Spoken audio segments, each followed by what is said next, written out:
இவருடைய வாழ்க்கைக்கும் எவ்வளோ ஒரு முக்கியமான பிணைப்பு இருக்குது அப்படின்னு நம்ம எல்லாருக்குமே தெரியும். And this movie means a lot to him. அது நான் நேரடியாகவே கேட்டிருக்கேன் அவர் இன்டர்வியூவில்.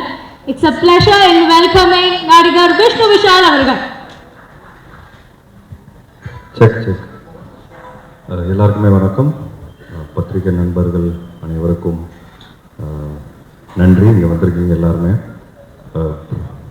ஒரு முக்கியமான படம் லால் சலாம். பீரியட் ஒரு 1990s நடக்கிற கதை. இந்த கதை வந்து விஷ்ணு ரங்கசாமி எழுதியிருக்கிறாரு. உண்மையான ரியல் இன்சிடென்ட்ஸை வச்சு பேஸ் பண்ணி அவர் இந்த கதையை எழுதினார். அண்ட் ஃபிக்ஷனும் இருக்குது. ஸோ நிறைய ரியல் இன்சிடென்ட்ஸை வந்து கோர்த்து அதில் கிரிக்கெட் ஒரு முக்கியமான பார்ட் ப்ளே பண்ணுது. அண்ட் ஐஸ்வர்யா ரஜினிகாந்த் அவங்க வந்து இதுக்கு ஸ்க்ரீன் ப்ளே அண்ட் டைரக்ஷன் ரொம்ப பியூட்டிஃபுல்லாக அந்த கதையை வந்து ஸ்க்ரீனில் கொண்டு வந்திருக்காங்கன்னு நான் சொல்லுவேன். ஸோ ஒரு இம்பார்ட்டண்ட் ஃபில்ம் இது. கரண்ட் சினாரியோ தான். ரஜினி சார் சொன்னார் நீட் ஆஃப் த அவர். அது ஏங்கிறது உங்கள் எல்லாருக்கும் பார்க்கும்போது தெரியும். எனக்கு ஈவினிங் ட்ரெயிலர் ரிலீஸ் ஆகுது. ஸோ நீங்கள் பார்த்தீங்கன்னா அதுலேயே உங்களுக்கு ஒரு ஐடியா வரும். லைக்கா ப்ரொடக்ஷன்ஸ் இந்த படத்தை வந்து ரொம்ப கிராண்டியராக ப்ரெசென்ட் பண்ணியிருக்காங்க. அவங்க பண்ணுற ஒவ்வொரு படமும் அதில் வந்து நல்ல கிராண்டியர் தெரியும் உங்களுக்கு. அண்ட் தமிழ் சினிமா வந்து உலக சினிமாத்துக்கு வந்து கொண்டு போய் சேர்க்குறாங்க. அந்த விதத்தில் லால் சலாமும் வந்து ஒரு வேர்ல்டு சினிமா அளவுக்கு போய் சேருங்கிறது நாங்கள் எல்லாரும் நம்புகிறோம். அதில் Lyca production Subaskaran sir and Tamil Kumaran sir எனக்கு எல்லாருமே வந்து பயங்கரமாக சப்போர்ட் பண்ணியிருக்காங்க. ஏன்னா லைவ் லொக்கேஷனில் ஷூட் பண்ணோம். நிறைய லொக்கேஷன்ஸ் பாம்பே, பாண்டிச்சேரி, திருவண்ணாமலை, சென்னை. ஸோ இதெல்லாமே வந்து ஒரு பெரிய குரூவோடு தான் நாங்கள் ட்ராவல் பண்ணுவோம். ஸோ இது எல்லாமே சீம்லெஸ்ஸாக இருந்தது. ஸோ அவங்க ப்ரொடக்ஷன் டீமுக்கு ரொம்ப நன்றி. சேது பாண்டியன் சார், அச்சுதன். படத்தை வந்து ரெட் ஜெயண்ட் ப்ரெசென்ட் பண்ணுறாங்க. அது என்னன்னு தெரியல. நான் எந்த படம் நடித்தாலும் ரெட் ஜெயண்டை ரிலீஸ் பண்ணுறாங்க. ஆட்டோமேட்டிக்காக அங்கே போயிடுது. அந்த லக்கு எனக்கு இருக்குது. அண்ட் அவங்களோட பண்ணுற எந்த படமாக இருந்தாலும் ஹிட் ஆகும் எனக்கு. ஸோ அந்த விதத்தில் லால் சலாமும் கண்டிப்பாக மிகப்பெரிய ஹிட் ஆகும்னு நான் நம்புகிறேன். ஸோ உதயநிதி ஸ்டாலின் அவருக்கு வந்து எப்போவுமே ஒரு தேங்க்ஸ் என் சார்பாக. ஏன்னா எனக்கு வந்து 15 இயர்ஸ் முடிஞ்சிருக்கு இண்டஸ்ட்ரியில். அண்ட் 15 இயர்ஸ் ஜேர்னி வந்து யோசிச்சு பார்க்கும்போது ரொம்ப சில பேர் தான் என் கூட ரொம்ப ஸ்ட்ராங்காக ஒரு பில்லராக நின்னாங்க. அதில் உதயனா ஒன்று. ஸோ அவருக்கு எவ்வளோ தேங்க்ஸ் சொன்னாலும் பத்தாது. அண்ட் ஐஸ்வர்யா ரஜினிகாந்த் அவங்களுக்கு கண்டிப்பாக நான் மிகப்பெரிய நன்றி சொல்லணும். ஏன்னா எதாச்சும் இப்போ தான் எனக்கு 15 இயர்ஸ் முடிஞ்சிருக்கு. 15 இயர்க்கு அப்புறம் ஒரு பெரிய கிஃப்டாக வந்து எனக்கு கொடுத்தது வந்து லால் சலாம். இது வந்து என்னோட ஜேர்னி வந்து என்னோட ஸ்ட்ரகிள்ஸை வந்து ரீவைண்ட் பண்ணி பார்க்கும்போது இன்னைக்கு அந்த கிஃப்ட் இவ்வளோ பெரிய கிஃப்ட் எனக்கு கிடைச்சிருக்குங்கிறது உண்மையாக அவங்கனால தான் அது நடக்குது. ஏன்னா தலைவரோட ஒரு சீன் நடிச்சிட மாட்டோமா, தலைவரை பார்த்துட மாட்டோமாங்கிற நிறைய பேர் இயங்குவாங்க. ஸோ தலைவர் பக்கத்தில் தலைவர் கீழே ஒரு ஹீரோவாக வந்து இந்த வாய்ப்பு வந்து மிகப்பெரிய வாய்ப்பு. So it sums up my journey. நான் கிரவுண்டில் அவரை பார்த்தேன். அந்த டைமில் மேட்ச் பார்க்குறதுக்கு வந்தார். ஸோ அவர் அங்கே அன்றைக்கி பார்த்தேன். இப்போது நேரில் ஷூட்டிங் அப்போ பார்த்தேன். ஸோ அந்த ஃபீலிங் எனக்கு வேறு மாதிரி இருந்தது. அது கிரிக்கெட் படத்தில் நடக்கணும்னு இருந்திருக்கு. அண்ட் ஸோ யூனோ லைஃபோட ரொம்ப ஸ்பெஷல் மூமெண்ட்ஸ் வந்து எனக்கு இந்த படம் சார்பாக வந்து நிறைய என்ன சொல்ற மெமரிஸ் கிடச்சிருக்கு. நிறைய இமோஷன்ஸ் எனக்கு அட்டாச்சாக இருக்குது இந்த படத்தோட.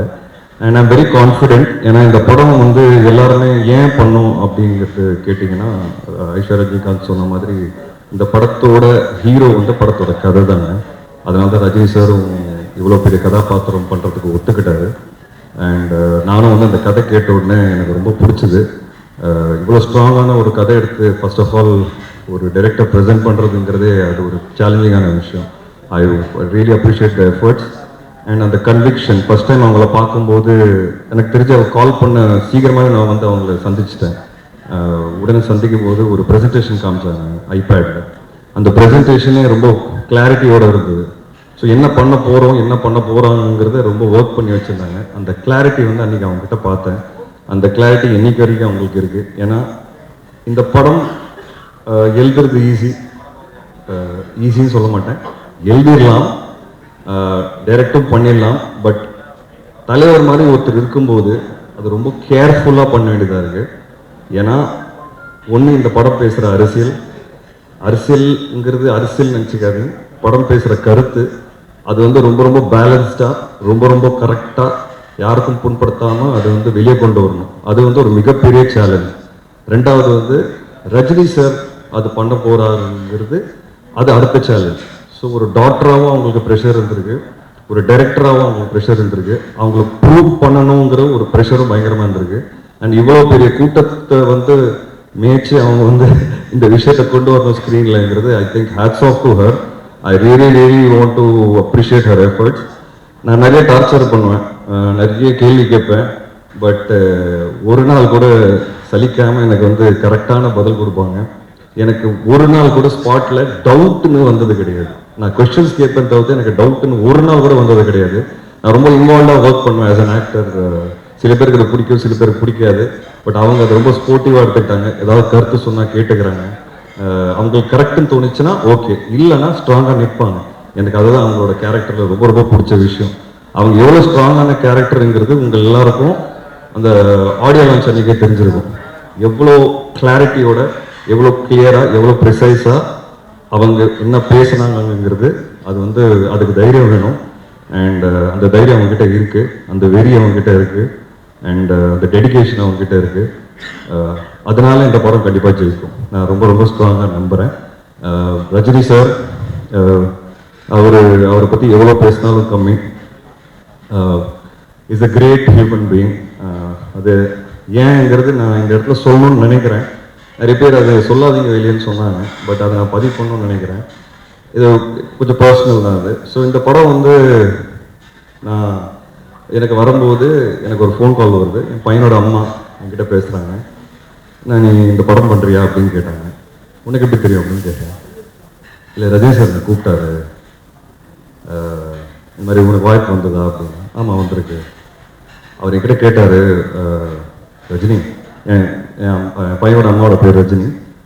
ஸோ ரஜினி இந்த மாதிரி என் பொண்ணு சொல்லியிருக்கா விஷ்ணு வந்து இந்த கதாபாத்திரம் பண்ணால் நல்லாயிருக்கும், அங்கிள் நானும் அந்த படத்தில் நடிக்கிறேன், ஓகேம்மா உனக்கு அப்படின்னு கேட்டிருக்காரு.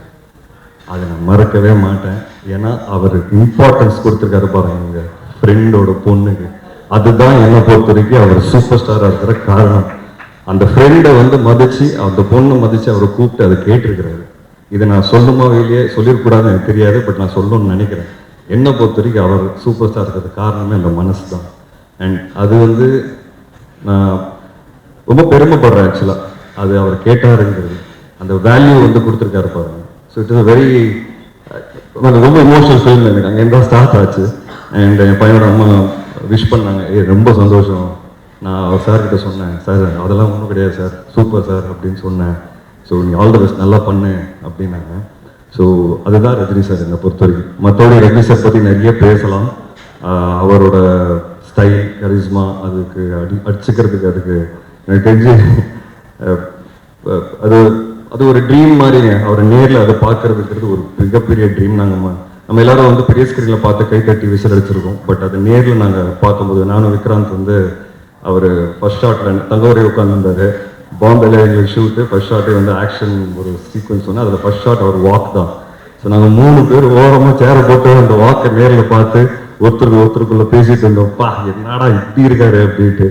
ஸோ அதான் அது அந்த மாதிரி நிறைய எக்ஸ்பீரியன்ஸஸ் இந்த படத்தில் வந்து அவரோட சாரோட வந்து நாங்கள் ஃபர்ஸ்ட் கண்ணு முன்னாடி பார்த்தோம். அண்ட் விஷ்ணுனால நல்ல கதை, விஷ்ணுனால படம் ஹிட் ஆகும், விஷ்ணு நல்ல கதை ஆட்டோமேட்டிக்காக விஷ்ணு தேடி வரும், அதுதான் உன் அடையாளம் அப்படின்னு சொல்லி ஒரு கான்வர்சேஷன் என்கிட்ட சொன்னார். ஸோ எனக்கு வந்து என் அடையாளத்தை காமிச்சிருக்கிறாரு, நல்ல ஸ்கிரிப்ட்ஸ். ஸோ அதை இன்னமும் நான் எஃபர்ட் எடுத்து இன்னமும் நிறைய நல்ல ஸ்கிரிப்ட்ஸ் பண்ணோங்கிறது எனக்கு ஒரு கன்விக்ஷன் வந்திருக்கு. இவ்வளோ பெரிய சூப்பர் ஸ்டார் அதை அக்னாலேஜ் பண்ணும்போது நம்மளோட கான்ஃபிடென்ஸே வேற லெவலுக்கு போகும். அது அவருக்கு பண்ணணும்னு அவசியமே கிடையாது, அதுதான் அவரோட மனசு.